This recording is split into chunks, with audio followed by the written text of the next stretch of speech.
آج بڑے لوگ ہیں جو وظیفے پوچھتے ہیں اللہ کیسے راضی ہوگا، بتاؤ وظیفہ آپ کو۔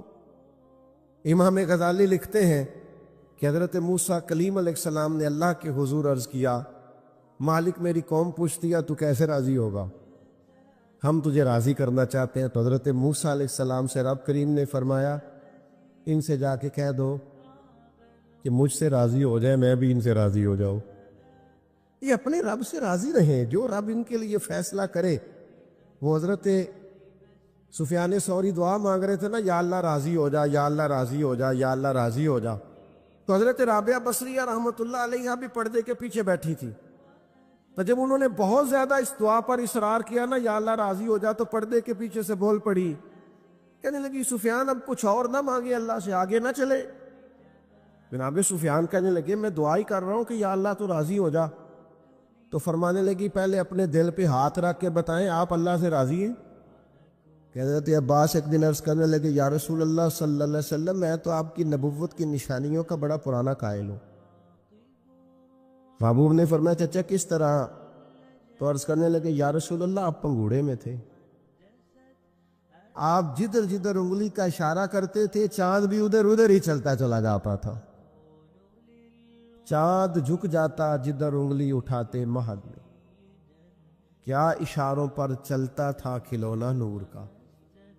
نبی پاک صلی اللہ تعالی علیہ وسلم سے عرض کرنے لگے میں تو اس دن کا قائل ہوں، بدر میں زبردستی لائے گئے تھے دباؤ ڈال کے، اور حضور نے یہاں صحابہ سے کہا تھا میرے چچا کو کچھ نہ کہنا، ان کو تو زبردستی لایا گیا۔ نبی پاک علیہ السلام کا پیار، اور جب یہ آئے نا تو حضور نے فرمایا اب آئے ہو تو فدیہ بھی دو۔ انہوں نے بھی عذرائے محبت کہا کہ کہاں سے دو؟ تو حضور نے بھی عذرائے محبت فرمایا کہ وہ جو آتی دفعہ میری چچی کو پیسے دے کے آئے تھے کہ آ گیا تو استعمال کر لوں گا ورنہ تم یہ کام کر لینا۔ تو حضرت عباس تو سن کے کانپنے لگے، کہنے لگے وہ تو مجھے اور میری بیوی کے علاوہ کسی کو پتہ ہی نہیں۔ یہ سن کر حضرت عباس پر راشا ہوا طاری کہ پیغمبر تو رکھتا ہے دلوں کی بھی خبرداری۔ خیال آیا مسلمان نیک و بد پہچان جاتے ہیں، محمد آدمی کے دل کی باتیں جان جاتے ہیں، صلی اللہ تعالی علیہ وآلہ وبارک وسلم۔ تو حضرت عباس رضی اللہ تعالیٰ عنہ اس خوبصورتی کے ساتھ نبی پاک صلی اللہ علیہ وسلم کے ساتھ وابستہ، زمانہ جاہلیت میں بھی کچھ لوگ بڑی عزت کی نگاہ سے دیکھے جاتے تھے، کچھ لوگ اس دور میں بھی لکھنا پڑھنا جانتے تھے، ان میں حضرت عباس کا شمار ہوتا تھا، بڑی عزت کی نگاہ سے دیکھے جاتے، اور پھر اللہ تعالیٰ نے انہیں اعزاز عطا کیا۔ بڑے خوش قسمت لوگ ہوتے ہیں جن کے ذمہ مسجد لگتی ہے، بڑے خوش قسمت، بڑے خوش نصیب وہ لوگ ہوتے ہیں جن کی ڈیوٹی لگتی ہے رب کے گھر میں جھاڑو دینے کی، وہ اپنے نصیبوں پہ رشک کریں، جن کی ذمہ داری لگتی ہے، جن کے ہاتھ میں کنجی ہوتی ہے، وہ کبھی دروازہ کھولتے ہیں اللہ کے گھر کا، کبھی بند کرتے ہیں، کبھی یہ سعادتیں محنت سے نہیں ملتی، خدا کے فضل سے ملتی، انہیں بھی عاجزی کرنی چاہیے، اور ہمیں بھی ان لوگوں کو رشک کی نظر سے دیکھنا چاہیے، رشک کی نظر سے جو یہ والی خدمات سر انجام دیتے ہیں۔ بڑی پرانی بات ہے، ہم ایک جگہ پہ بیٹھے ہوئے تھے طلباء، ہمارے استاد بھی تھے، تو ایک صاحب آگے کہنے لگے تسی مسیح تڑو؟ تو ہمارے استاد سے فرمانے لگے الحمدللہ الحمدللہ، فرمانے لگے اللہ کے فضل سے، اس کے کرم سے۔ اس کے ساتھ یہ بھی شامل کر لیں این سعادت بزور بازو نیز، یہ سعادتیں کہ بازو کی طاقت سے ملتی ہیں، یہ تو تب ملتی ہیں جب خدا فضل فرماتا ہے۔ حضرت عباس کو یہ اعزاز ملا کہ ان کے والد جناب حضرت عبد المطلب رضی اللہ تعالیٰ عنہ کعبے کی دیکھ بھال کرتے، آب زمزم کا بندوبست کرتے، زائرین کو آسانیاں دیتے، ان کے بعد یہ خدمت حضرت عباس کے حصے میں آئی۔ حضرت عباس ڈیوٹی کرتے، روب بڑا تھا، قد بڑا تھا، کبھی بولتے تھے نا رات کو پہاڑی پہ چڑھ کے تو 8 میل تک آواز سنائی دیتی تھی۔ یہ جو ایڈمنسٹریٹر ہوتا ہے نا، اسے بعضوں کا سخت فیصلے بھی کرنے پڑتے ہیں، اس نے کسی چیز کا انتظام کرنا ہوتا ہے نا، اس نے سخت فیصلے بھی یعنی ڈاکٹر کے پاس لوگ علاج کرانے جاتے ہیں پر کبھی کبھی اسے آپریشن بھی کرنا پڑتا ہے، کبھی کبھی وہ مناسب سمجھتا ہے تو کوئی انگلی کاٹ بھی دیتا ہے۔ اب یہ اس کا ظلم نہیں ہے، یہ باقی ساری ذمہ داری ہے اس کی، اس نے انصاف کیا۔ جڑی بوٹی کاٹے تو اصل فصل کا بھلا ہوتا ہے۔ بات کی سمجھ آ رہی ہے؟ اس لیے جو ایڈمنسٹریٹر ہوتا ہے نا بندوبست، اس سے لوگوں کو شکوے بھی ہوتے ہیں، دیکھو جی فلانے سے کو چھٹی دے دی، فلانے سے معذرت، یہ شکوے بھی ہوتے ہیں، لیکن چونکہ وہ ایڈمنسٹریٹر ہے اس نے نہ چاہتے ہوئے بھی کچھ سخت فیصلے کرنے ہوتے ہیں۔ حضرت عباس کا روب تھا، کسی کی طاقت نہیں تھی حرم شریف میں کوئی بات بھی کر سکے، نہ کوئی غیبت کر سکتا تھا، نہ کوئی غلط جملہ نکالتا تھا۔ یہ حضرت عباس کا روب تھا، فرماتے تھے یہ رب کا گھر ہے، اس کا ادب کرنا پڑے گا۔ اللہ تعالیٰ نے انہیں اعزاز دیا، شان دی۔ نبی پاک صاحب الالاق سید عالم صلی اللہ علیہ وسلم ان سے محبت فرماتے ہیں۔ ایک دن حضور نے فرمایا، امام سیوطی نے بھی اس کو لکھا ہے اور امام طبرانی نے بھی، ایک دن حضور نے فرمایا چچا کل گھر رہنا، میں آپ کے گھر آؤں گا۔ اور یار سارا زمانہ منت کرے کہ لنگ کئی مہینے تے برس گئے تے تیری دید نو تیدے ترس گئے، لوگ منت کرے اور یہاں حضور خود فرمائے چچا میں آؤں گا کل تمہارے گھر۔ نرخ بازار محبت کا انوکھا ہی ہو گیا۔ نبی کریم صلی اللہ تعالی علیہ وسلم نے فرمایا چچا کل گھر رہنا، میں آؤں گا۔ چاشت کی نماز کے بعد محبوب ان کے گھر گئے، اتنا پیار ہے چچا سے، اتنی محبت ہے نبی پاک کو، اپنے اس قریبی سے تشریف لے گئے اور پھر ان کو سارے خاندان سے کہا ایک جگہ اکٹھے ہو جاؤ۔ جب وہ اکٹھے ہو گئے تو اپنی مقدس چادر اوپر ڈال دی سب کے، اور پھر ہاتھ اٹھا کے کہا اللہ یہ میرے چچا ہے، میرے والد کی جگہ ہے، یا اللہ یہ میرا خاندان ہے، مالک جس طرح میں نے انہیں اپنی چادر میں چھپا لیا ہے تو بھی رحمت میں چھپا لینا اور دوزخ سے ہمیشہ کے لیے دور فرما دینا۔ نبی پاک صلی اللہ علیہ وسلم نے پیار کیا۔ میرا یہ تجربہ ہے، بھتیجے بڑے پیارے لگتے اور بھتیجوں کو بھی چچا پیارا، لیکن وہ چونکہ برابر کا شریک ہوتا ہے نا ابا جائیداد میں چچا کے ساتھ، تو پھر تھوڑی بہت ہلکی ہلکی رنجشیں بھی۔ میں اکثر کہتا ہوں کہ بندہ اپنے بچوں کے سامنے بھائی کی غلطیاں بیان کر لیتا ہے نا پہلے،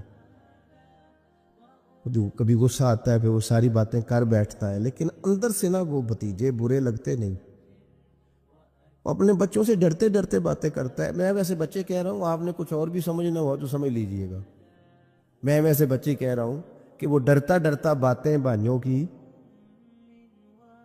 کرتا ہے، لیکن بہرحال وہ پیارے ہوتے ہیں۔ میں نے دیکھا ہے ہمارے والد صاحب کبھی چچاؤں کو ضرورت پڑ گئی، کوئی ضرورت، تو اب وہ بات بلا کس طرح کرتے، وہ میرے کو نہ پھر 2 لاکھ مانگ لیا ہے، میں نہیں انہیں دے سکتا، انہیں نہیں، میری روپیہ لاکھ کو دیاں گا پتر کنے کو دا پیچھے۔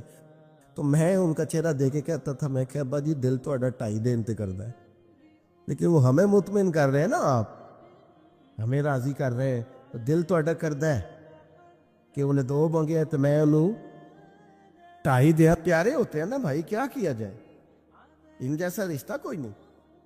لیکن وہ بندہ باتیں کر بیٹھتا ہے تو تھوڑا بہت پھر وہ نا اپنے بچوں کو مطمئن کرنے کے لیے، وہ بھی میں نے بھائی دیکھے ہیں جو دروازوں پہ کھڑے ہو کے بھائیوں کو دیکھتے ہیں، بیماریوں سے دیکھتا ہے، ایسے قد اونچا ہوتا ہے میرا بھائی فلانی جگہ کامیاب ہو گیا، یہ ہوتا ہے، کیا کیا جائے۔ تو حضرت عباس رضی اللہ تعالیٰ عنہ کا حضور سے پیار اور نبی کریم کا اپنے چچا سے پیار، یہ کوئی انفرادی سا رنگ ہے، انفرادی سا۔ اور پھر چچی کا پیار، ایک دفعہ حضرت ام فضل نے نا لاٹھ لے کے ڈنڈا لے کے مارا ابو لہب کو، اس نے کو بات ایسی کر دی تھی تو چچی نے مارا، یعنی چچی کا حضور سے بڑا پیار۔ میں کبھی کہتا ہوں کہ آپ کو یہ ساری باتیں مجھے اور آپ کو پتہ چل جائے نا، صرف پتہ ہی چل جائے، ان سے اتنی روشنی ملے گی کہ ہمارے گھروں تک نور آئے گا، ہماری گھریلو زندگیاں سکون میں آ جائیں گی اگر ان لوگوں کے حالات ہم تک آ جائیں۔ نبی پاک صلی اللہ تعالی علیہ وآلہ وسلم اتنی محبت کرتے، 3 چیزیں بڑی زیادہ تھی حضرت عباس کے اندر۔ خود حضور نے بیان فرمایا، فرمایا کہ تو عباس سخی بڑے، اور یہ یاد رکھیے گا بخاری میں پورا باب ہے کہ بندہ جیب کا سخی نہیں ہوتا، سخی بندہ دل کا ہوتا ہے۔ حضرت عباس سخی بڑے تھے، صلہ رحمی کرنے والے بڑے تھے، رشتہ داروں سے اچھا سلوک کرنے کی کوشش کرتے تھے، بہترین۔ تیسری بات یہ تھی کہ غلام آزاد کراتے تھے۔ اس کا اگر آج آپ اپنی زبان میں ترجمہ کریں تو جو لوگ مقروض نہیں ہو جاتے، جب تک بندے کی جیب میں پیسے ہوتے ہیں تو رشتہ دار بھی پہنچتے ہیں، دوست بھی پہنچتے ہیں، لنگر بھی چلتے ہیں، چندوں والے بھی پہنچتے ہیں، مسجد بنانی ہے، مدرسہ بنانا ہے، قبرستان کا مسئلہ ہے، گلی بنانی، سارے پہنچتے ہیں۔ اور اگر قرضہ چڑھ جائے تو پھر ادھر ادھر بیٹھ کے باتیں کرتے ہیں، کہتے ہیں اس نے دھوکے کیے، اس نے فراڈ کیے، اس نے فلان کیے۔ او خدا کے بندو، قرضہ تو چڑھ ہی جاتا ہے، اور اگر قرضہ ولیوں پہ رہا، صحابہ پہ رہا، انبیاء پہ رہا، یہ کوئی اس طرح کا مسئلہ ہے کہ آپ جس بندے کو جس اینگل سے بھی دیکھیں اس پر۔ میں رات دوستوں سے کہہ رہا تھا کہ ایک بندہ مصیبت میں اور دوسرا اسے دیکھ کے خوشی کا اظہار کر رہا ہے۔ معاذ اللہ، ایک بندہ مشکل میں ہے، نبی پاک صلی اللہ علیہ وسلم نے فرمایا کسی کو مصیبت میں دیکھ کے خوشی کا اظہار نہ کرنا، ورنہ اس پہ اللہ رحمت کر دے گا اور تمہیں اس میں مبتلا کر دے گا۔ ہم تو الٹا کہانیاں بناتے ہیں، تنقید کرتے ہیں، بندہ الجھ جائے تو طنز کرتے ہیں۔ باغاں اندر ہریل توتا تے نمیاں نمیاں روے، تے آکھے باغاں والےو پتھر نہ مارو متے کوئی پردیسی ہوئے۔ پہلے ایک آدمی تکلیف میں او تاڑی مار اڑانا باہو اسی تے گئی اڈن آ رہے، پہلے دکھ میں ہے اور تو اور تکلیف دے رہا ہے۔ اس لیے عزیزو، یہ جو انداز ہے یہ ٹھیک نہیں ہے۔ حضرت عباس کا طریقہ کیا ہے؟ یہ جو ہوتے تھے نا غلام، ان کی گردنیں، پیسے لے لیتے تھے ان کے مالک تو گردنیں۔ چلے آج بھی اگر آپ نے ترجمہ کرنا ہو تو لوگ ایڈوانس لے کے نہیں بیچارے پھنس جاتے، جان چھوٹتی ہے پھر اس ملازم کی۔ تھوڑے تھوڑے قرضوں میں لوگوں کو قیدی نہیں بنا لیا جاتا۔ حضرت عباس کا شوق تھا غلاموں کو خرید کے آزاد کرنا۔ کہتے تھے اللہ کے بندے آزادی سے زندگی گزارے تو میرا دل ٹھنڈا ہوتا ہے۔ غلام آزاد کرنا، اور بھائی مقروض کو تو زکوٰۃ بھی لگتی ہے۔ ہمارے یہاں جب لوگ مقروض ہو جاتے ہیں تو معاذ اللہ خودکشیاں کرتے ہیں، کیوں؟ کہ ہم آگے بڑھ کے ان کا ہاتھ نہیں تھامتے، ان کی مدد نہیں کرتے۔ حضرت عباس نے تو وصال سے کچھ دن پہلے اپنے شہزادے سے فرمایا یہ میں نے 70 لوگوں کی لسٹ بنائی ہے، یہ غلام ہے، پتر ان کو خرید کے آزاد کرنا ہے۔ 70 لوگ آزاد کیے انہوں نے، لوگوں کی گردنیں چھڑانے کے لیے کردار ادا کریں۔ اگر کوئی بیچارہ کہیں الجھ گیا تو بازو تھام کے باہر نکالیں، یہ خیر والا کام ہے، اسے کرے۔ نبی پاک صلی اللہ علیہ وسلم کی جو خوبصورت مسجد مبارکہ نا، مسجد نبوی شریف، اس کے بالکل ساتھ پہلے تو حضرت عباس نے کئی دفعہ کہا یا رسول اللہ میں بھی آ جاؤں مدینے، فرمایا آپ وہاں ٹھہریے، اور حضور فرمانے لگے میں نبیوں میں آخری ہوں اور لگتا ہے آپ ہجرت کرنے والوں میں آخری ہوں گے، مدینے کی طرف آنے والے۔ خود حضور نے جب اجازت دی تو تشریف لائے، مسجد نبوی کے ساتھ مکان بنایا۔ حضرت عمر فاروق کا دور خلافت تھا، یہ آپ کو کتب حدیث میں ہر جگہ حدیث ملے گی، اور مسند امام احمد بن حنبل میں ملے گی۔ آپ گزر رہے تھے حضرت عمر فاروق، تو حضرت عباس کا گھر قریب تھا، تو جمعے والا دن بعض کتابوں میں آتا ہے جمعے کا دن تھا، حضرت عمر آ رہے تھے اور انہوں نے نا اوپر کوئی مرغا بھی ذبح کیا ہوا تھا اور پانی بھی چل رہا تھا، تو پرنالہ گلی میں تھا، وہ پانی حضرت عمر پہ گرا۔ آپ نے محسوس کیا کہ تو باقی نمازیوں کو بھی تکلیف دیتا ہوگا، بھائی مسجد کے دروازے پر پرنالہ ہو تو کوئی برداشت کرتا ہے؟ حضرت عمر نے کہا اکھیڑ دو پرنالہ، اکھیڑ دیا۔ سید اللہ فاروق اعظم نے نماز پڑھائی، نماز کے بعد حضرت عباس آئے رضی اللہ تعالیٰ، کہنے لگے پرنالہ آپ نے اکھیڑا؟ جناب عمر نے وجہ بیان کی، فرمایا وہ چینٹے پڑتے تھے، نمازیوں کو تکلیف ہوتی تھی، معقول وجہ، اکھیڑ دیا۔ حضرت عباس کہنے لگے بالکل ٹھیک ہے، میں آپ پر کوئی جبر نہیں کرتا، میں جواب میں کوئی بات نہیں کرتا، ایک بار صرف کہتا ہوں وہ سن لیں گے؟ حضرت عمر نے کہا کہیے۔ تو حضرت عباس کہنے لگے جب میں یہ مکان بنا رہا تھا تو حضور تشریف لائے تھے، اور نبی پاک صلی اللہ تعالی علیہ وسلم نے نا میرے کندھوں پہ خود سوار ہو کے اپنے دست مبارک سے یہ پرنالہ لگایا تھا۔ کپڑے پہ چیٹے پڑے ہیں نا، وجہ تو موجود ہے نا۔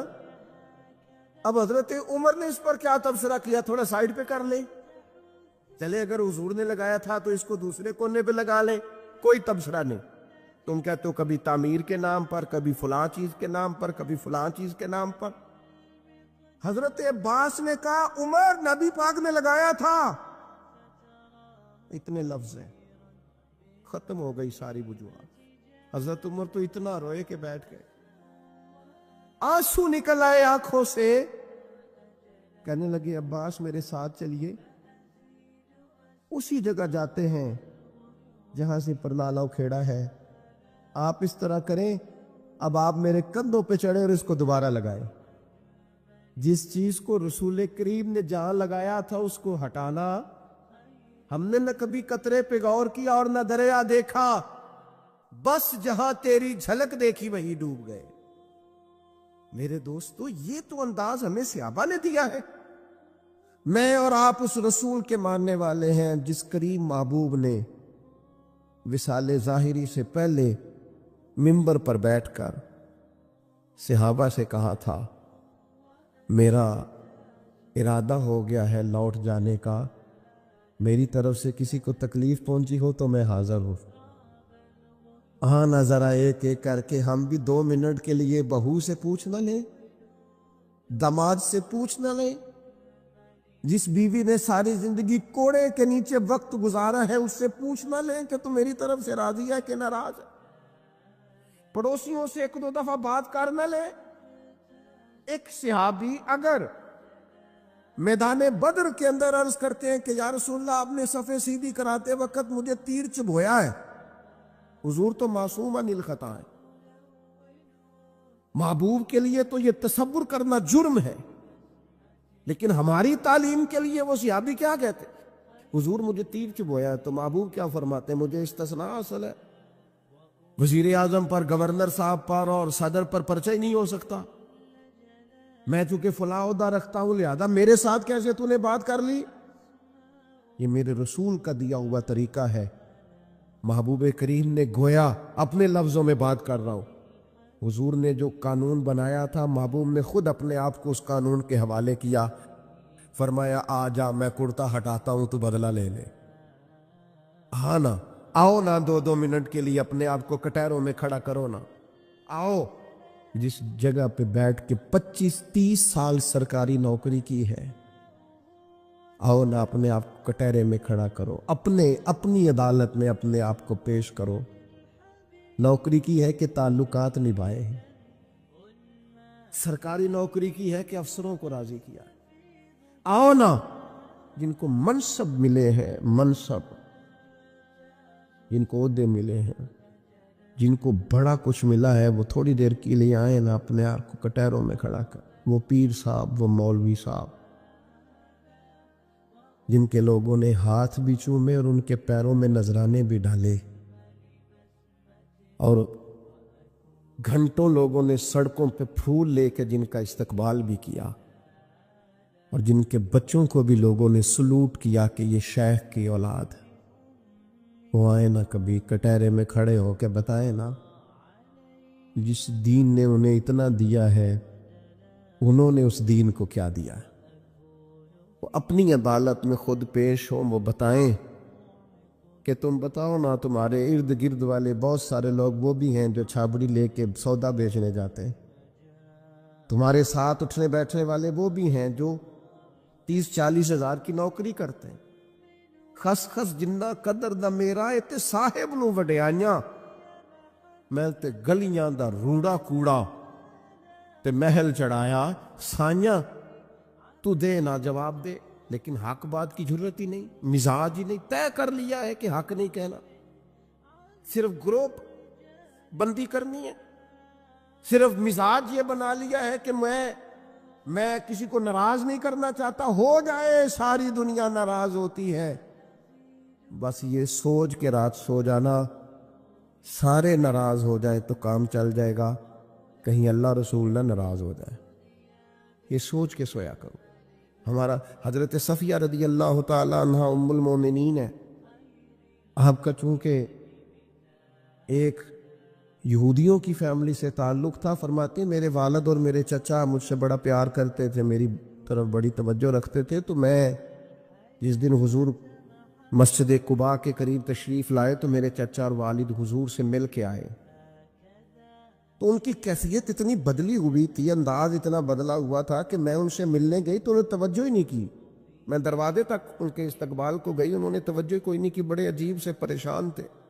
پانی پوچھا تو انہوں نے اس پر بھی کوئی بات نہ کی، ایک دوسرے سے وہ کلام کرنے لگے والد اور چچا، تو میرے چچا والد سے پوچھتے ہیں کہ وہ جو تورات میں ہم نے نشانیاں پڑھی تھی یہ وہی نبی ہیں؟ تو میرے والد کہنے لگے حرف حرف سچا ہے، یہ وہی پیغمبر ہے۔ تو میرے چچا کہنے لگے پھر خیال کیا ہے آپ کا، کرنا کیا ہے؟ تو کہنے لگے میں جب تک زندہ رہوں گا معاذ اللہ ان کی مخالفت کرتا رہوں گا۔ حق پہنچ گیا ہے، اطلاع آ گئی ہے، انشراح صدر ہو گیا ہے، دل گواہی دے رہا ہے سچے رسول۔ حضرت صفیہ رضی اللہ تعالیٰ عنہ ام المومنین فرماتی ہیں کہنے لگے یہ وہی رسول ہیں، ایک ایک بات سچی ہے، ایک ایک حرف سچا ہے، ایک ایک قول سچا ہے، ان کی تو ادائیں بھی وہی ہیں جو تورات زبور انجیل میں لکھی ہیں، لیکن میں ساری زندگی مخالفت کروں گا۔ ہم نے غور کرنا ہے یہودیوں والی یہ عادت کہیں مسلمانوں میں تو سرایت نہیں کر گئی، جس کا ہمیں پورا پتہ چل جاتا ہے یہ حق ہے ہم اس کے بھی مخالف ہیں، جس بات کے بارے میں انشراح صدر ہو جاتا ہے، دل گواہی دیتا ہے کہ بات بالکل ٹھیک ہے، اس کو بھی قبول نہیں کرتے۔ تو اہل یہود کا طریقہ ہے، مسلمانوں میں کیسے آ گیا؟ یہ کب ہوتا ہے؟ یہ کیوں ہوتا ہے؟ کیا چیز وجہ بنتی ہے کہ جب انسان اس طرح کا رویہ اختیار کرتا ہے؟ تو قرآن مجید نے اسے بھی بیان کیا، فرمایا اَرَأَيْتَ مَنِ اتَّخَذَ إِلَٰهَهُ هَوَاهُ، کیا آپ نے اس شخص کو دیکھا ہے جس نے اپنے نفس کی خواہش کو ہی اپنا خدا بنا لیا؟ اَرَأَيْتَ، کیا آپ نے دیکھا ہے مَنِ اتَّخَذَ إِلَٰهَهُ هَوَاهُ، اس شخص کو دیکھا ہے جس نے خواہش نفس کو ہی خدا مان لیا؟ نبی پاک صلی اللہ تعالی علیہ وسلم نے ارشاد فرمایا آسمان کے سائے کے نیچے اللہ کے سوا پوجے جانے والے معبودوں میں سے سب سے سنگین اللہ کے نزدیک وہ معبود ہے جو لوگ اپنے نفس کی خواہش کو معبود بنا کے پوجتے ہیں۔ رب کہتا ہے انہوں نے اللہ کے مقابلے میں معبود بنا لیا، کس کو؟ نفس کی خواہش کو۔ ایک طرف اللہ کا حکم ہے، ایک طرف نفس کی خواہش ہے، چلتے کس طرف ہیں؟ رب کہتے ہیں انہوں نے نفس کی خواہش کو اپنا معبود بنا لیا، اللہ کا حکم نہیں مانتے۔ میں آپ سے ایک بات پوچھتا ہوں، جنازے کو بھی نماز ہی کہتے ہو نا؟ اس کا پورا نام کیا ہے؟ کو بھی نماز ہے اور فجر والی بھی نماز ہے۔ کتنا دوڑ رہا ہے بندہ، محلے کا ایک علاقے کا ایک بااثر آدمی انتقال کر گیا، دوڑ رہا ہے، چھٹی لی ہے، بھاگا آیا ہے، جلدی سے وضو کیا، جنازہ پڑھنا ہے، لمبا چوڑا رش ہو گیا، صفیں گنی نہیں جا رہی، سر گنے نہیں جا رہے، یہ کس لیے آئے؟ کہتے ہیں نماز پڑھنے ہے جنازے کی۔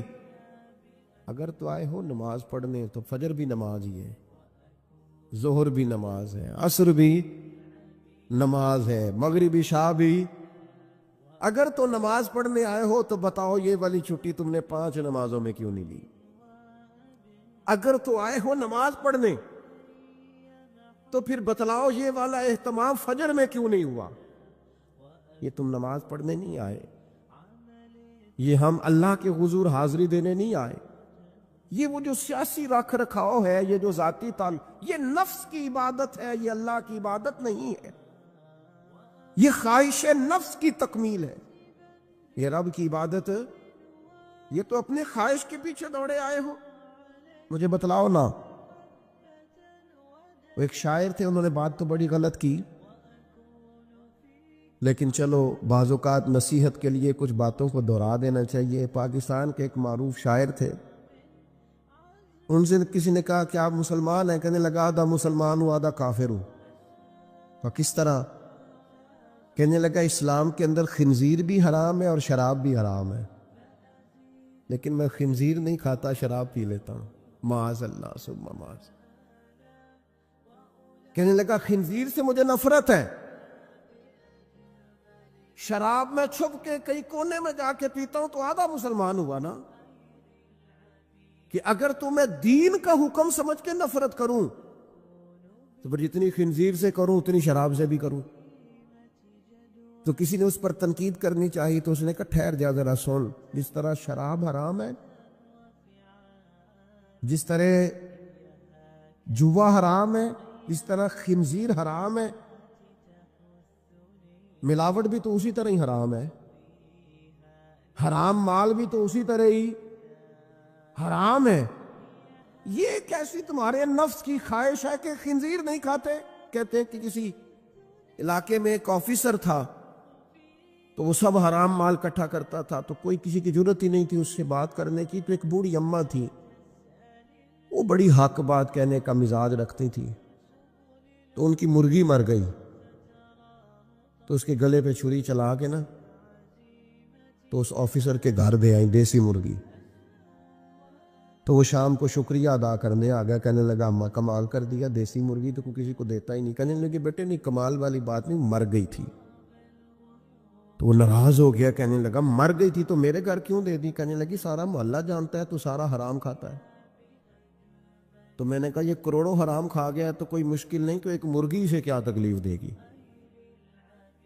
تو اللہ نے اس کے دل میں بات ڈالی، اس کو اثر ہوا، وہ رونے لگا، کہنے لگا بات تو ٹھیک کر رہی، کروڑوں روپیہ حرام کا آئے تو وہ چونکہ نفس پسند کر رہا ہے تو وہ ٹھیک ہے، اور ایک مرغی صرف چھری نہیں چل سکی مر گئی تو اس سے الٹی آ رہی ہے، کہہ رہی ہے کیا مطلب ہے اس کا؟ وہ ہمارے ایک دوست ہیں، وہ کہتے ہیں ہمارے زمانے میں لوگ اس طرح کے پرہیزگار ہیں کہ ایک شخص کو ایک نیا جوتا مل گیا کہیں گرا ہوا، اس نے اس کا مالک ڈھونڈنا شروع کیا، کسی کا نیا جوتا گر گیا سڑک پہ تو ڈھونڈتا رہا، ایک پیر تھا، ڈھونڈتا رہا، وہ کس کا ہے بھائی کس کا ہے؟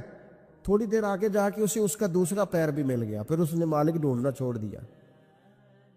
پہلے وہ نیک تھا کیونکہ ایک جوتا تھا نا، پہن نہیں سکتا تھا، جیسے ہی اسے اتنی تکلیف کی بات ہے امت مسلمہ میں، نفس کی خواہش کو خدا بنا لیا، جو تیری طبیعت میں آئے ویسے ماں باپ کو تو وقت نہیں دے سکا،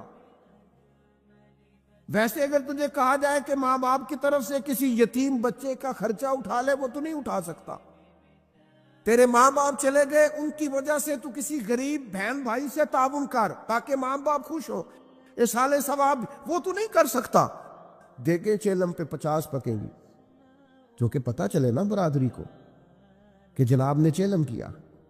یہ نفس کی خواہش کو خدا بنا لی۔ سیاسی افطاریاں ہو رہی ہیں، کسی کی نیت پر شک نہیں، اچھی نیت سے لوگ افطاری کراتے ہوں گے، لیکن وہ گھروں کا بھی تو ہمیں پتہ ہے نا کہ جہاں لوگ آٹا بھی اس لیے تھوڑا پکاتے ہیں کہ کل بھی اس کی ضرورت ہے، وہ محلے کے گھر نظر نہیں آتے؟ افطاری کے لیے ایک سجن بلایا جو پہلے کروڑ پتی، اور بلایا کہاں سے؟ لاہور سے، اسلام آباد سے، فیصل آباد، تو جو تیرے ارد گرد تھے، نفس کی خواہش کو خدا بنا لیا۔ بندہ مومن کی یہ شان نہیں ہے۔ جب اللہ تعالیٰ نے حضرت ابراہیم علیہ السلام کو بہت سارے اونٹ دیے، بہت ساری بکریاں دی، بہت ساری گائیں دی، اور ساتھ کہا واتخذ اللہ ابراہیم خلیلا، ہم نے ابراہیم کو دوست بنایا ہے، تو فرشتے کہنے لگے یا اللہ جسے اتنا کچھ دے اس نے دوست تو بننا ہی ہوتا ہے۔ فرشتے نے کہا نا، انہوں نے پہلے بھی کہا تھا نا کہ یا اللہ یہ خون ریزیاں کریں کہ زمین میں اگر تو بنائے گا، فرمایا جاؤ جا کے میرے ابراہیم کا امتحان کر لو۔ فرشتہ آ گیا اور آ کے اس نے کیا کیا؟ وہ بیٹھ گیا، بڑی بڑی فصل تھی اس کے بیچ، اور بیٹھ کے اس نے تسبیح پڑھنی شروع کر دی، سبحان اللہ والحمد للہ لا الہ الا اللہ واللہ اکبر، اللہ کا ذکر شروع کر دیا۔